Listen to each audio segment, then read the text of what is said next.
افسوسناک خبر آپ کو آگاہ کرتے چلیں سرگودا سے، جہاں نوجوان صحافی پی ٹی وی نیوز مار ساجد شاکر کے ماموں حرکت قلب بند ہونے کے باعث انتقال کر گئے تھے۔ مرحوم کا نماز جنازہ ان کے آبائی گاؤں میں ادا کیا گیا۔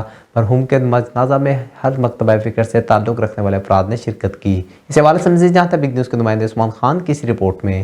سرگودا نوجوان صحافی پی ٹی وی چینل کے نمائندے مار ساجد شاکر کے ماموں مار خضر حیات کریانہ سٹور والے شدید علالت کے باعث انتقال کر گئے۔ انا للہ و انا الیہ راجعون۔ مرحوم کا نماز جنازہ مقامی قبرستان نہر کالونی 33 فاٹک کے قبرستان میں 7 فروری بروز منگل دن 2 بجے ادا کیا گیا، جس میں ہر مکتبہ فکر سے تعلق رکھنے والے افراد نے شرکت کی۔ مرحوم کو سینکڑوں سوگواروں کی موجودگی میں مقامی قبرستان میں سپرد خاک کر دیا گیا۔ مرحوم کے انتقال پر chairman electronic media club Nadeem Khan, صدر سیف خان، سینئر نائب صدر کامران ملک، عبدالحنان چودھری، رانا ساجد، سید انور سمیت دیگر صحافیوں نے اظہار افسوس اور دعا کی کہ اللہ تعالیٰ مرحوم کو اپنے جوار رحمت میں جگہ عطا فرمائے۔ اس موقع پر بگ نیوز انتظامیہ بھی نوجوان صحافی مار ساجد شاکر کے غم میں برابر کے شریک ہیں۔ عثمان خان، بگ نیوز، سرگودا۔